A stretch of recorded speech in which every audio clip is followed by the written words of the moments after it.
Do you struggle with procrastination? Do you find it hard to stick to new habits or get started on those big projects? Do you feel constantly overwhelmed or that you end up doing 80% of your work at the last minute?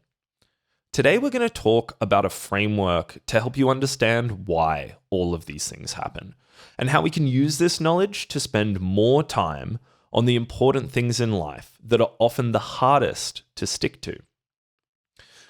What most of us searching for solutions to procrastination, high levels of stress, or who are just looking for tips and tricks to work more productively don't often acknowledge is that fundamentally, time management techniques are just a surface level tool that we can use to make small gains in productivity.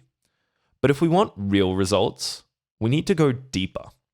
What we need to recognize is that the key to being more productive is not in better time management, but in better emotional management. If we can recognize and manage our emotions more effectively, we can manage our time and productivity more effectively. So today we're going to break down one of the most powerful frameworks from the 7 Habits of Highly Effective People by Stephen Covey. I'll start by saying that this book was one of the books that really altered the trajectory of my life. So if you haven't read it, stick around for the breakdown. But if you're already familiar with the framework, today we're going to be combining it with modern research to examine it in a completely new way. So first, I'm going to introduce the 4 Quadrants framework. This framework is super simple, but it gives us a very powerful tool to categorize the types of tasks that we do every day, and to recognize why we tend to do one type of task over another at any given moment. So let's imagine that you have a square. We're going to put all of the tasks that we have to do into some part of this square. So let's say that we're going to put all of the urgent tasks on the left and everything else on the right. And then we can separate the two by putting a vertical line down the middle of the square. Now, let's say that anything that's important can go in the top half, and everything else goes in the bottom half. We can then further separate the tasks by drawing a horizontal line across the middle of the square. Now, all of our daily tasks are in one of 4 quadrants. We have urgent and important, not urgent but important, urgent but unimportant, and not urgent and unimportant. So here's what Dr. Stephen Covey realized. We want to be maximizing the time we spend on tasks in that second quadrant. These are the tasks that are important, but they're not urgent right now. And when you think about it, this makes sense. All of the biggest and most valuable things we do in life require some kind of continuous effort to get the result that we want. If we want to lose weight, we need to be physically active and eat well over a period of time. To get better at sports or any skill, we need to make time to practice regularly. If we want to start a new business or write a new book or start a YouTube channel, whatever that thing is, we need to be doing regular work every day. And I mean, this part is probably pretty obvious to you. Everyone seems to know this is the case. The trouble, as usual, is in the execution. These second quadrant tasks are always the ones that we tend to put off and push to another day, or that get delayed because we have too much on our plate right now, and we often just never get back to picking them up again. Let's start with the 4th quadrant and work our way back. The 4th quadrant tasks are the tasks that are both unimportant and not urgent. I want to start here because the 4th quadrant is where procrastination and time wasting lives, and everyone, including myself, fights with procrastination and time wasting every single day of their lives. So why do we procrastinate? What some people might not realize is that procrastination serves a very important emotional and psychological purpose. It allows us to self-soothe and to avoid psychologically painful experiences. The kinds of tasks in the second quadrant can often be difficult, boring, or just frustrating and repetitive. Even worse, because these tasks are tasks that are important to us, We have to face our fears of failing, messing up, or maybe even publicly embarrassing ourselves when we decide to take them on. These are strong emotions, and they're not necessarily easy to face. Since we don't want to have to face that kind of pain head on, we instead turn to highly dopaminergic stimuli like social media to distract ourselves from this psychological discomfort. And when I say psychological discomfort, what I mean is that we're trying to avoid having to face and process these negative emotions. And this makes sense, because why would we go and do the difficult, unpleasant, and potentially embarrassing tasks when we could do the safe, easy, and fun things on our smartphone for an hour or more? It's perfectly logical to our reptilian brain that we would want to avoid this overwhelming, negatively charged stimulus and instead go and engage with time wasters like binging on YouTube or scrolling on Instagram. So there's two tools to take from this that can really help you with your tendency to procrastinate. The first is to recognize and label the emotions that you feel when you do a difficult second quadrant type task. When you feel that resistance welling up inside of you, just take a minute to talk to yourself. You don't have to write anything down or say anything out loud, but just feel the emotional resistance inside of you and spend some time trying to identify what that actually is. For example, I might have a big assignment due at the end of the week, and I'm just staring at this blank document in front of me, just itching to open Facebook in another tab. In this moment, I might say to myself that I feel overwhelmed by the amount of work I need to do to get this task finished, and that I feel like it's going to be boring and repetitive, and I'm not going to enjoy doing it. I might even feel frustrated and confused because I don't even really know what I'm going to write yet, and that makes it feel even more overwhelming. So what we see in this example is that there's actually a lot of emotion controlling our behavior that was unacknowledged before this. This technique is called affect labeling, and it's been shown to reduce how much we react to our emotions and how much they affect our behavior. So next time you feel yourself avoiding doing something important, use affect labeling to put your emotions out in the open and to reduce their power over you. The second tool that I have to help with procrastination is to break the task into tiny little subtasks and just focus on getting one done per day. The good thing about Quadrant 2 tasks is that by definition, they aren't urgent. So it's okay if we start slowly and build up momentum. So don't worry about feeling like you're not doing enough. Worry about doing something. If we go back to the assignment example, on day 1, I might just do a rough outline of the required structure. On day 2, I might do some preliminary research on what I want to write about.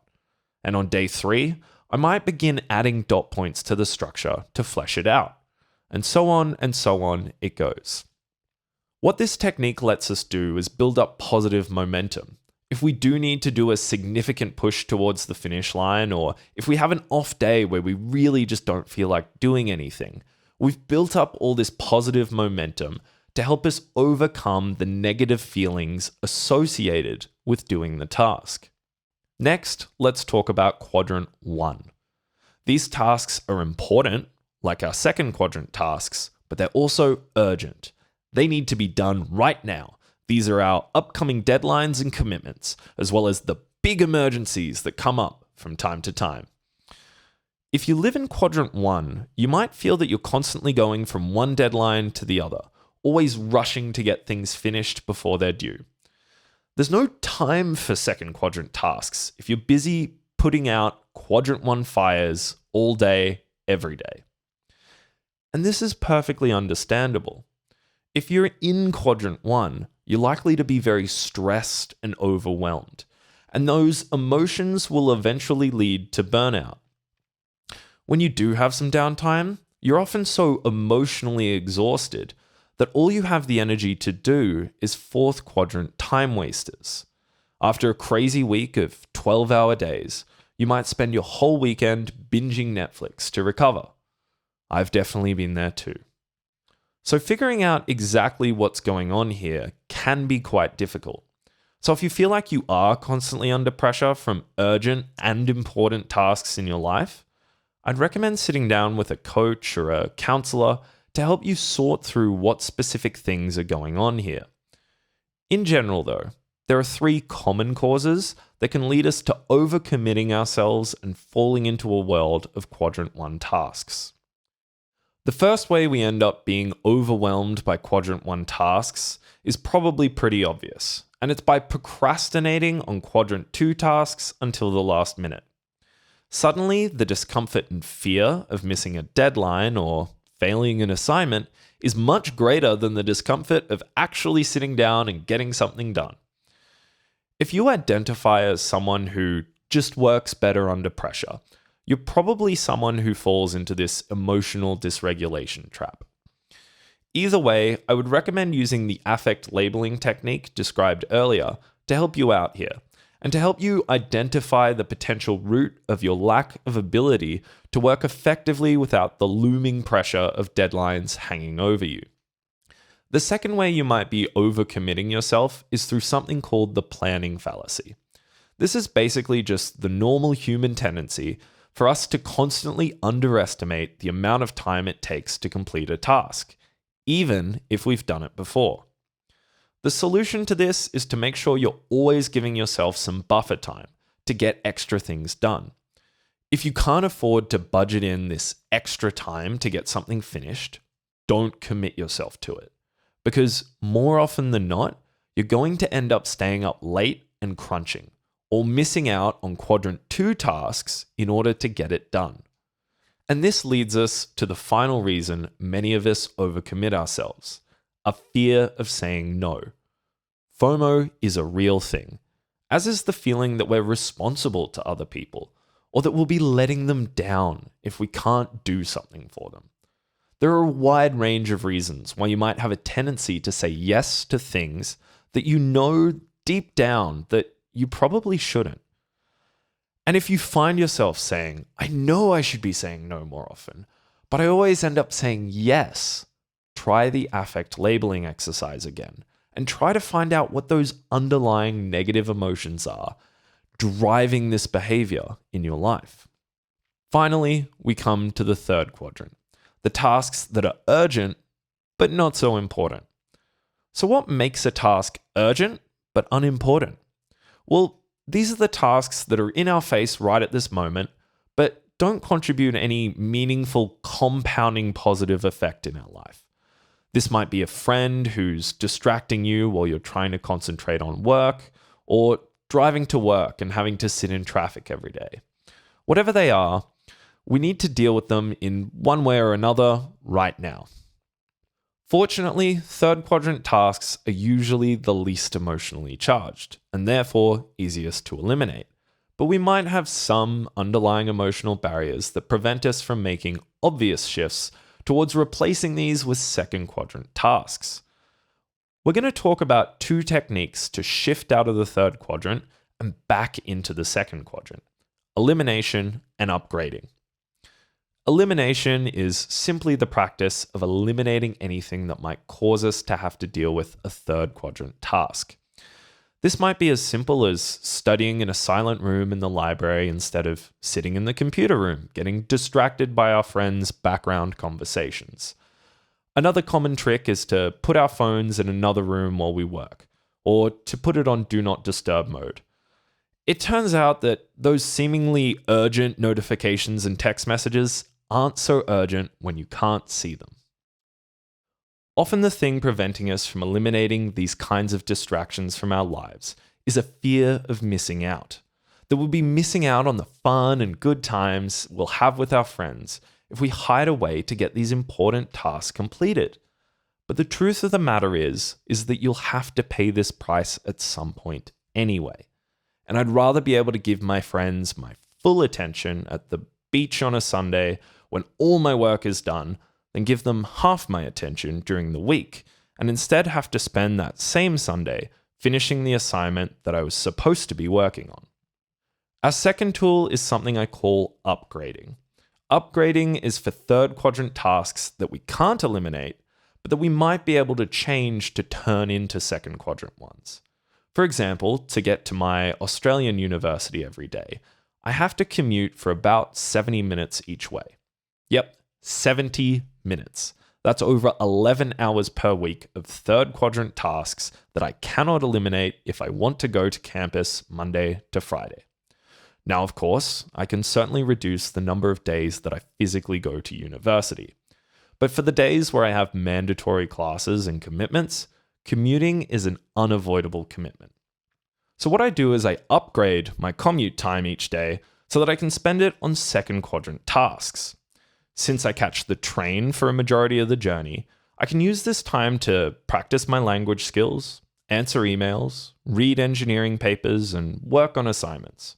Since nobody is likely to distract you while you're sitting on the train, it's the perfect time to get the boring but important tasks for the day out of the way. The crazy thing is I often get so much momentum from this upgraded time each day that I'll sometimes sit at the train station for an extra 15 or 20 minutes after getting off my train, just to finish whatever it is that I was already working on. And sure, maybe you don't have a 70-minute commute each day, but perhaps there are other ways you can upgrade third quadrant tasks to second quadrant ones. For example, to upgrade my commute to help me with my fitness goals, I used to ride my bike to school a few days a week instead of taking the bus. It turns out that it took roughly the same amount of time, and although I had to take an extra bag to have a shower before class, it was an extra 35 minutes of exercise I got in for free on the days that I chose to do it. So have a think, and if there are opportunities to upgrade third quadrant tasks in your life, even just occasionally, be sure to give them a go. So that's the 4 quadrants model, and some tips that you can use to use second quadrant thinking to allow you to spend more time on the important but not so urgent tasks in your life. If you like this video, be sure to give it a thumbs up and subscribe to the channel. If you have a friend that struggles with time management and getting everything done on time, share this video with them too. I really appreciate your support in helping grow and expand this channel. Also, if something wasn't clear in this video, or if you'd like me to explore an idea that I talked about further, let me know in a comment. Your feedback helps me discover where you might be interested in seeing more deep dives on this channel. Anyway, that's all from me for now. So until next time, have an awesome day, and I'll see you in the next one.